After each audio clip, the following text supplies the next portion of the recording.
안녕하세요. 상식이 돈이 되는 지식스쿨입니다.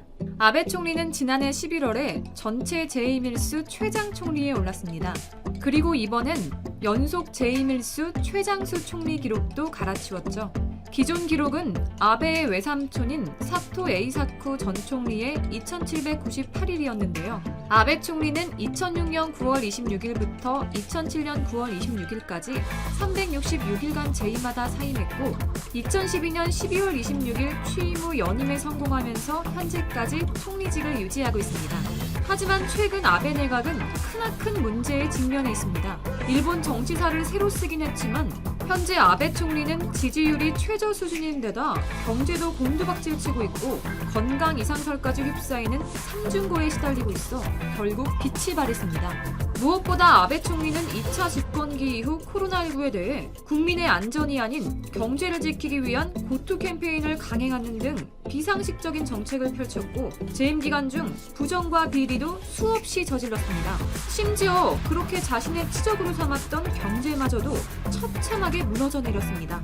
이런 모습에 국민들도 지치다 못해 이제는 극심한 분노를 쏟아내고 있는데요. 가뜩이나 다들 지치고 침울한 상황에서 아베 총리는 장시간 건강검진을 받은 후 일주일 만에 또다시 도쿄 게이오 대학 병원을 방문했죠. 아베 총리는 지난주 진행한 검사 결과를 자세히 듣고 추가적인 검사를 했다고 말했지만 구체적인 설명이 빠져 건강 이상설은 계속 확산되고 있습니다. 아베와 자민당에서는 총리가 너무 열심히 일해서 피곤한 것이라고 했지만 야당에서는 사실관계를 정확히 밝히라고 주장하고 있습니다. 그 예로 아소 부총리를 임시로 둘 것인지에 대해 제대로 국민 앞에서 설명하라고 요구하고 있는데요. 실제로 아베의 퇴임 이후를 보장하기 위해 건강 악화를 이유로 아소다로 부총리가 총리 대행까지 자연스럽게 이뤄질 수 있도록 꼼수 작전을 펼친 것이 아니냐는 의혹도 나오고 있습니다.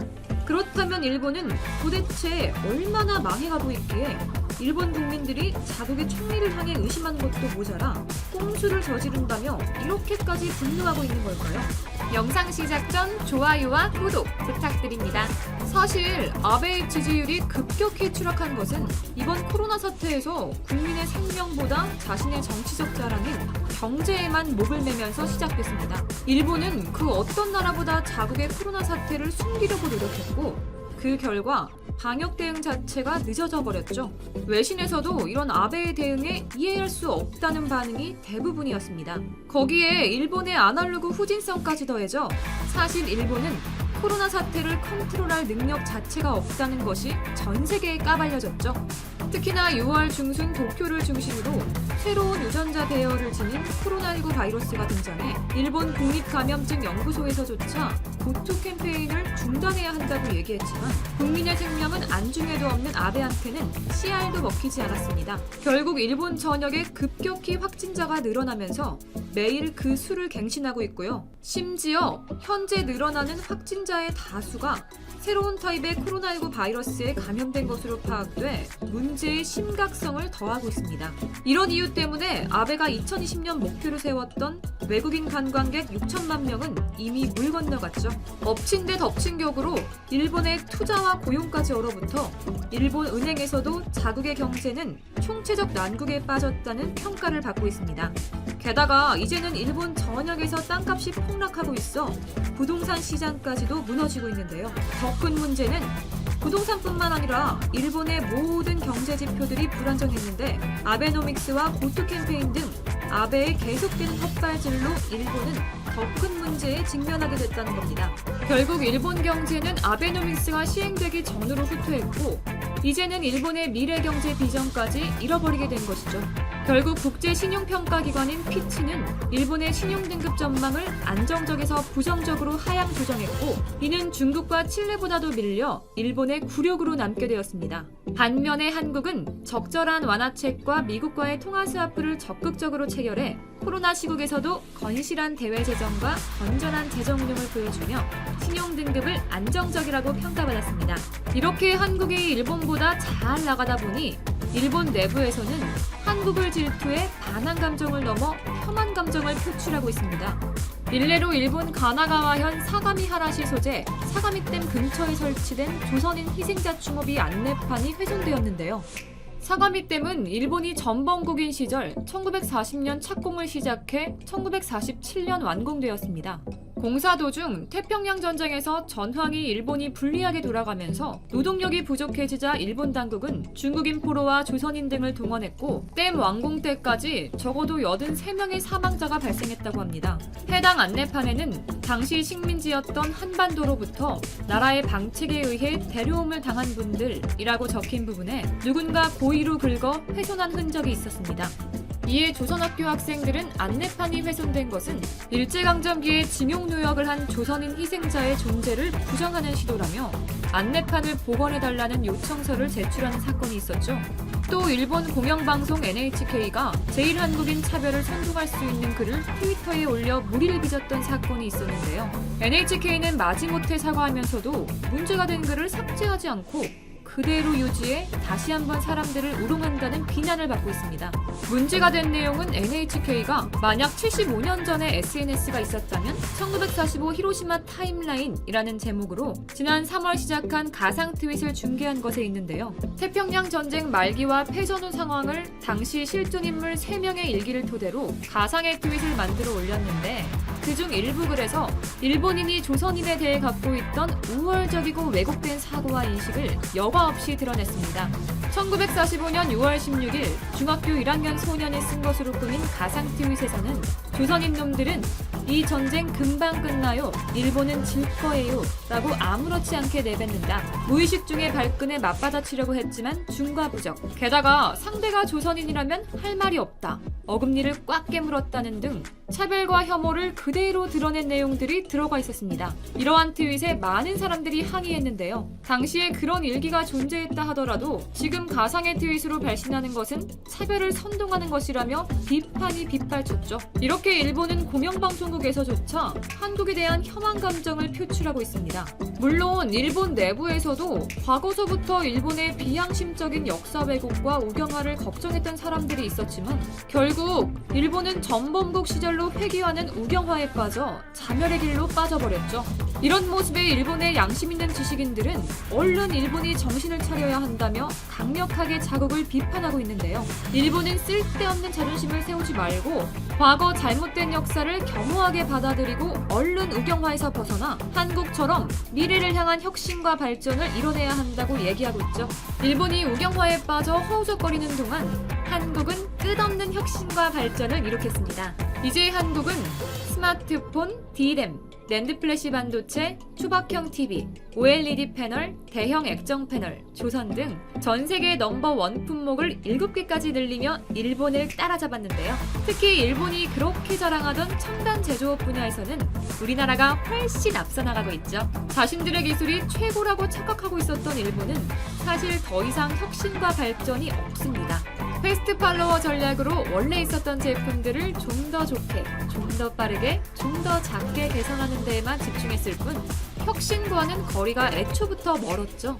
전문가들, 특히 일본의 전문가들마저도 이렇게 혁신 능력이 부족한 일본의 경제는 더 이상 성장도 희망도 없다고 비판하고 있습니다. 그에 반해 한국은 끊임없는 혁신으로 눈부신 성장을 하고 있고 그것은 현재 진행형입니다. 특히나 한국이 전 세계 1위를 하고 있는 7가지 품목들은 과거 일본의 자랑이었지만 이제는 한국이 완전히 주도권을 빼앗아 버렸습니다. 심지어 조선업은 한국에 비해 기술력이 너무 1조 원 규모에 달하는 이번 사업을 통해 호주 육군은 K9 자주포 30문과 K10 탄약운반 차량 15대, 기타 지원 장비를 구입한다.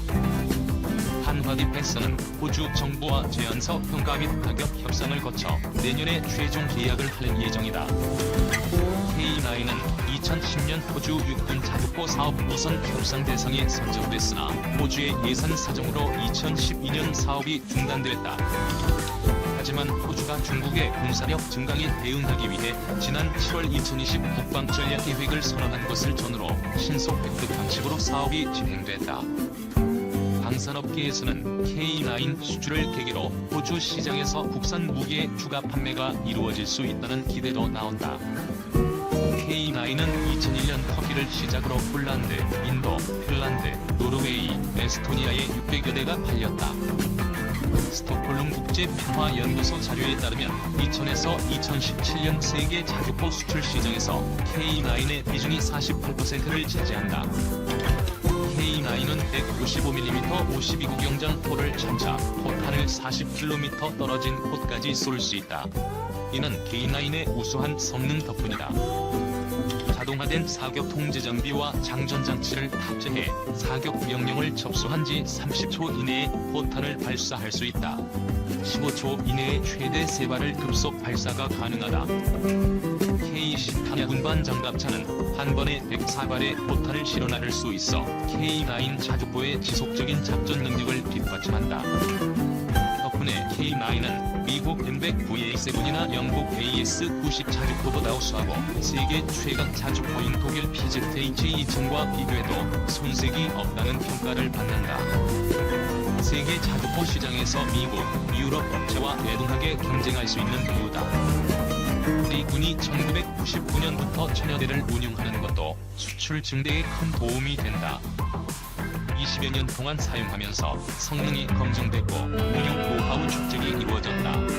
안정적인 후속 운수 지원도 가능하다. 천여 대가 사용되면서 생산 비용이 크게 감소해 K9의 정부 납품가는 20여 년 전과 큰 차이가 없다. 수출 가격이 독일 자주포의 절반 정도에 불과한 것도 이 때문이다. 서방 국가 중 단일 기종 자주포를 1000대 이상 운영하는 나라는 거의 없다. 북한 포병을 제압하기 위해 K9를 대량 생산한 것이 수출 증대를 뒷받침하는 셈이다. 영국 등 유럽과 중동 국가의 추가 수출 가능성이 제기되는 대목이다. 미국은 M100VA7보다 발전된 N1299를 개발하고 있다. K9의 정밀빛 위례만 이긴 것은 아니다. 사거리가 70km 이상으로 추정되는 N1299는 80 포탄을 사용하면 최대 130km 떨어진 표적을 타격할 능력을 갖출 것으로 보인다. 완전 자동화된 사격 체계를 적용해 발사 속도는 분당 3발에서 1발로 늘어난다. K9이 우수한 자주포지만 1990년대 기술에 의존하고 있어 성능 개량 필요성이 커지는 모양새다. 군과 한마디 패스로 이 문제를 잘 알고 있다. 2018년 열상황 야간자 반경, 자동 사격 통제 장치 등이 추가된 K9A1이 만들어져 육군에 납품되고 있다. 오버등 원격 자동화포 기술 등을 접목해 원격 무인화, 자동화가 가능한 K9A2가 개발될 예정이다. K9A2는 운용 인원이 5명에서 3명으로 줄어드는 등 성능이 한층 향상될 전망이다. K9이 호주 정부의 우선 공급 대상자로 선정되면서 한국 방산업계가 호주에서 추가로 수출에 성공할 가능성이 제기된다. 호주 정부는 지난 7월 2020 국방전략계획을 발표하면서 대대적인 군비 증강에 나설 것을 설명했다.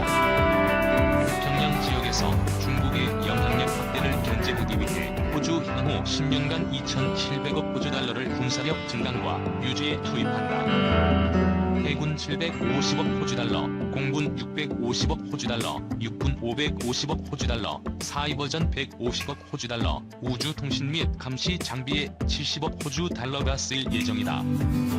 국내 방산업체 입장에서는 지상 분야가 추가 수주 가능성이 상대적으로 높다. 호주 육군은 미국산 M1A1 전차를 M1A2로 개량하고 독일에서 합서 전투정찰 장갑차 211대를 구입할 계획이다. 보병 전투 장갑차 450대, 과연장 로켓 도입도 추진 중이다. 보병 전투 장갑차를 도입하는 랜드 400 페이스 3 사업에는 한화 디펜스 레드백과 독일 라인 메탈 디펜스 야링스 장갑차가 최종 후보에 올라있다. 8에서 12조 원 사업 비중 장갑차 102개만 5조 원이 편성된 것으로 알려졌다. 최종 2개 업체는 내년 8월까지 시제품을 호주에 보내 시험 평가를 받는다. 한화 디펜스는 레드백 시제품 2대를 지난 10월 호주로 보냈으며 시험 평가 중간 결과를 감안해 1대를 추가로 납품한다. 2022년 최종 사업자를 선정할 예정이다. 또 하나 중요한 국가는 인도 인도입니다. 인도의 경우는 세계에서 가장 많은 무기를 수입하는 국가 중 하나이자 세계 4위의 국방력을 자랑하는 군사강국이다 합니다.